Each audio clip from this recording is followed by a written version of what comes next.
जय श्री श्रीमन्नारायण। तो कल हम लोगों ने देखा कि सुमंत्र जी न चाह करके भी भगवान श्री राम की आज्ञा मान कैकेयी को श्री राम के बन जाने को लेकर आश्वस्त होने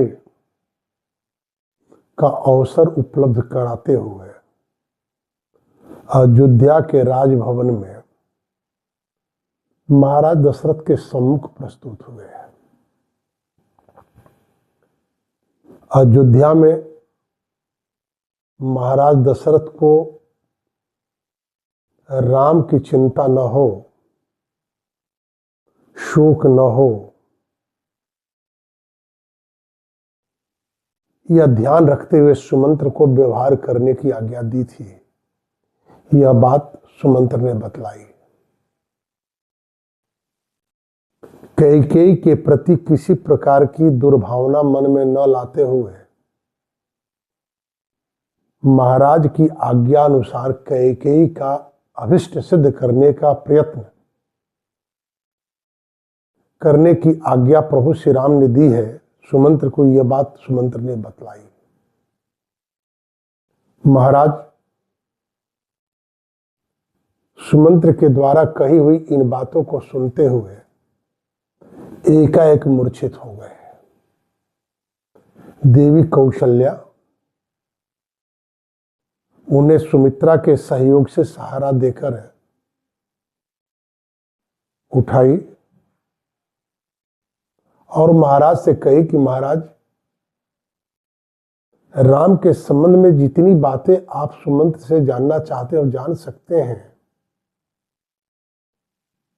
क्योंकि जिसके भय से आप राम के संबंध में कुछ बात करने की स्थिति में नहीं, वो यहां नहीं है कैकेयी। इतना कहते हुए कौशल्या भी मूर्छित हो गई।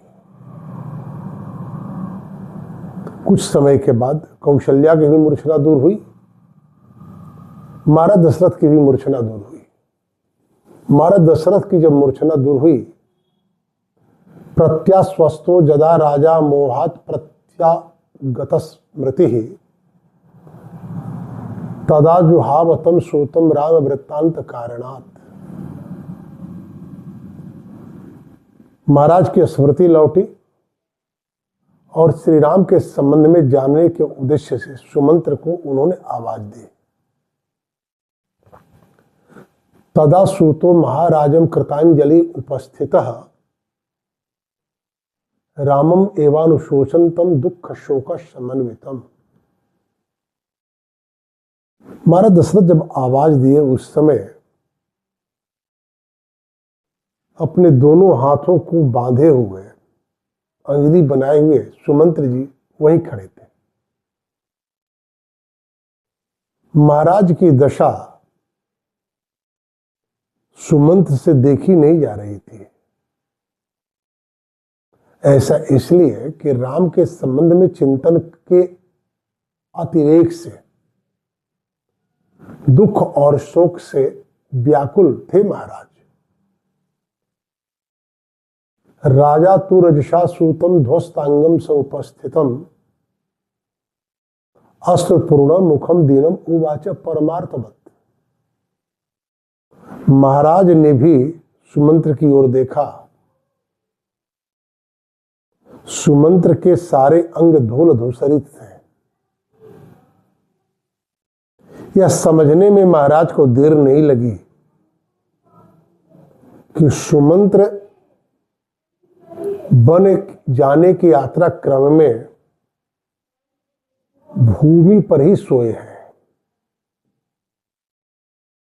जैसा कि हम लोगों ने पूर्व में जाना कि अयोध्या की स्त्रियां राम के बन जाने के साथ ही श्रृंगार छोड़ दी है, अंगराग छोड़ दी है। भला जहां स्त्रियां स्वयं श्रृंगार छोड़ दी, जो उनका स्वाभाविक प्रकृति होती है, वहां सुमंत्र को कहाँ होश है कि अपने शरीर पर चढ़े हुए धूल को झाड़ सके। जिस दशा जिस स्थिति में राम को छोड़कर लौटे, उसी स्थिति में वे महाराज के सम्मुख जा चुके हैं।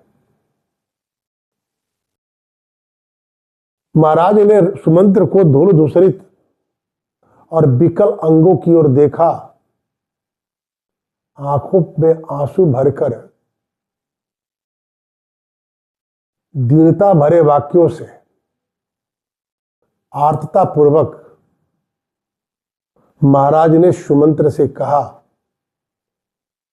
क्वनु वतस्यति धर्मात्मा वृक्ष मूलम उपाश्रितः सो अत्यंत सुखिता सूत किम आशिष्यति राघव। हे सुमंत्र, राम सारे सुखों के बीच पले और बढ़े हैं। वनवास की स्थिति में कहां किस वृक्ष का आश्रय लेकर सोएंगे, क्या खाएंगे। व्यालय मृगै आचरितम कृष्ण सर्प निषेवितम कथम कुमारो वैदेह्या सार्धम वन उपाश्रित। वन में बड़े बड़े विषधर और मृग विचरण करते हैं। काले नाग भी रहते हैं। काले नाग का अर्थ, एक सांप होता है जिसका नाम है करे, तो काला होता है। जहां अन्य सर्प तब डसते हैं जब उन्हें किसी प्रकार के आघात की आशंका होती है, परंतु यह करैत की प्रकृति होती है, आकारणीय डस लेता है। ऐसे ब्याल और मृगों से भरे हुए वन में सीता के साथ ये दोनों कैसे रहेंगे, क्योंकि सीता तो अत्यंत भीरू है, डर जाती है। ऐसी पत्नी के साथ ऐसी सीता की सुरक्षा का ध्यान रखते हुए वे कैसे रह पाएंगे वन में। सुकुमार्या तपस्विन्या सुमंत्र स सीतया राजपुत्रौ कथम पादै अवरोह्य रथाद गतौ। हे सुमंत्र जी, आप यह बतलाएं कि अत्यंत सुकुमारी सीता जो इस दुष्कर तप की प्रतिज्ञा ले ली,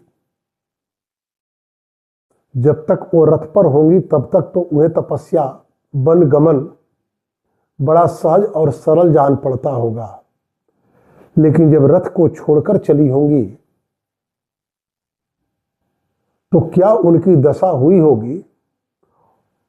ऐसी स्थिति में उन्हें संभाल कर ये दोनों राम और लक्ष्मण कैसे जाते होंगे।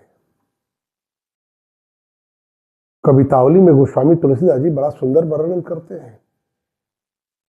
पुरते निकसी रघुबीर बधु धरि धीर दये मग में डगद्वय फिर पूछत है चलनो अब के तिक पर न कुटी करिए कितव तियकी लखी आतुरता पियकी अखिया अतिचारु चली जलच्चुय। अरे अयोध्या जब आई थी ब्याह कर सीता, और पालकी से नीचे पैर रखी थी कमल के परागों के ऊपर,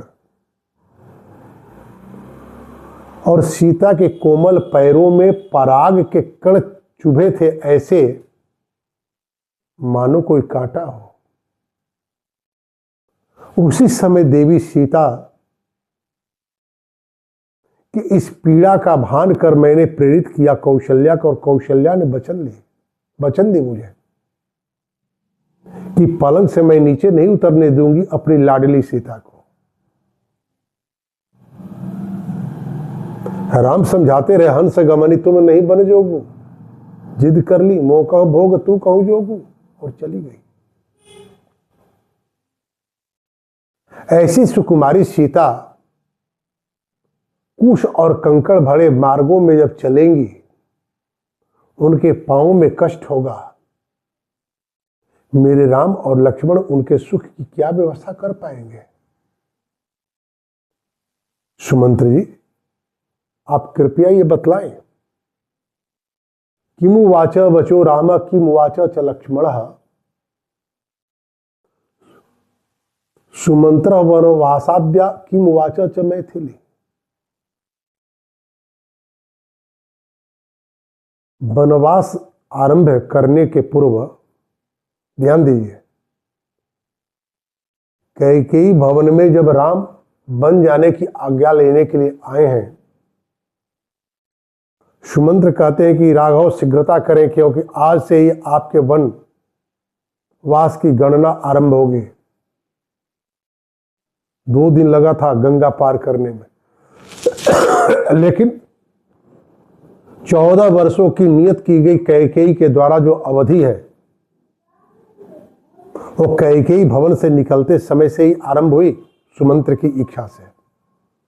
लेकिन महाराज आज कह रहे हैं कि वनवास के आरंभ होने पर, अर्थात जब तक रथ पर गए राम लक्ष्मण सीता, तब तक वनवास की पीड़ा का भान उन्हें नहीं हुआ। अनुमान था, अनुभव नहीं था। जब वनवास का अनुभव हुआ तो राम ने कुछ कहा, लक्ष्मण ने कुछ कहा, सीता ने कुछ कही, वो आप मुझे बतलाएं। सुमंत्र जी महाराज की ओर देखते हैं, करते कि महाराज,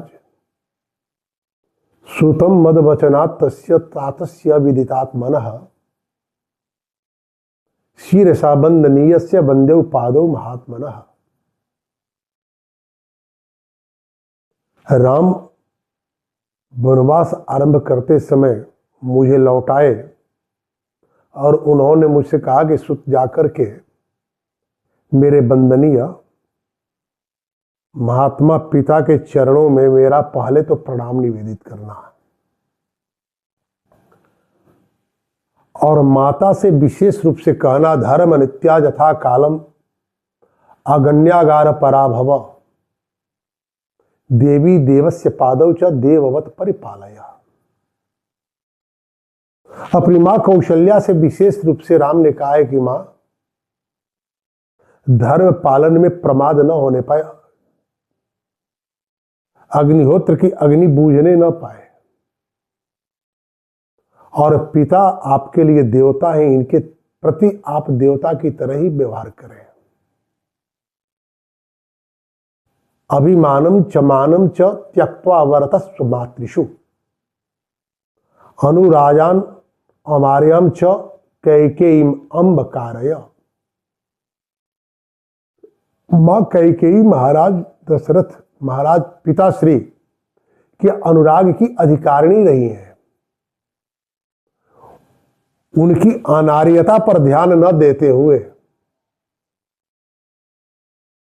उनका आप सम्मान करें, यह भूल जाए आपकी आप ज्येष्ठ राजमहिषी हैं।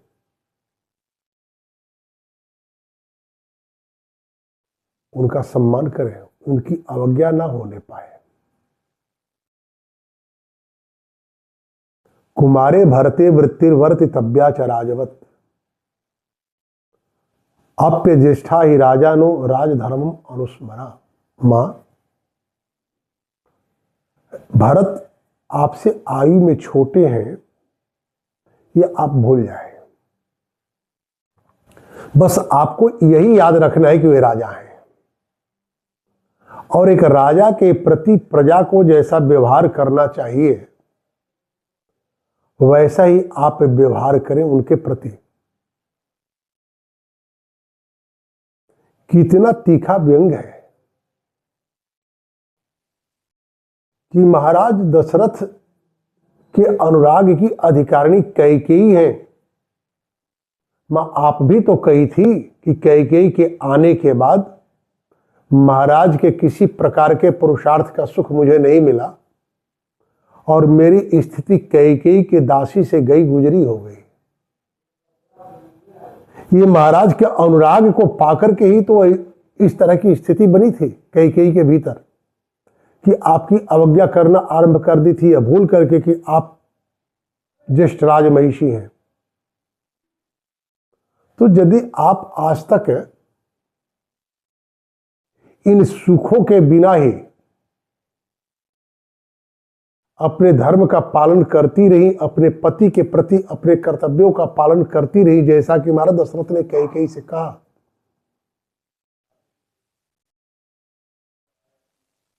यह बात अलग है कि उस समय आप ये सारी बातें सह रही थी कि आपके पुत्र के भीतर संभावनाओं का संवर्धन और अवसर की आपको आशा थी।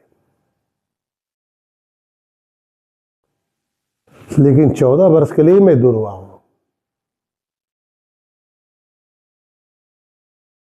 मैं तो समझता हूं कि मां यह 14 वर्ष एक अवसर है राजपद पर आसीन हुए बिना राज पर उत्पन्न करने वाली परिस्थितियों का भान किया जा सके, सीमांत प्रदेशों की स्थिति जानी जा सके, उसे आपदाओं से मुक्त किया जा सके। तो इसे मैं अवसर के रूप में देख रहा हूं। आपको चिंता करने की आवश्यकता नहीं है। आगे और बहुत सारी बातें कही हैं राम ने, वो बातें कल। आज इसी के साथ वाणी को विराम। जय श्री श्रीमन नारायण।